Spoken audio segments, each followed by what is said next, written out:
Hey everyone, welcome back to Drew Tutorial. If you're new here, special welcome. In this video, I'm going to show you how to create an image in Google Vids. So to start, click on image in the top right. Now here you have images and prompts that you're free to reuse. So for example, if you want to reuse this one, just click on reuse prompt.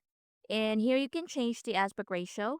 You have square, landscape, portrait, and also in here, you can add your style, so photography, background, sketch, watercolor, cyberpunk, etc. And click on this R right here to generate the image. Now it's generating. Let's wait for a few moments. And it's done. It's so cool. You can also type in your script if you have a prompt already. So for example, I have mine right here, a duck wearing red boots. Click on aspect ratio. I want it to be landscape. And click on style, photography, click on create. And that's how you can generate an image in Google Vids. Thanks for watching.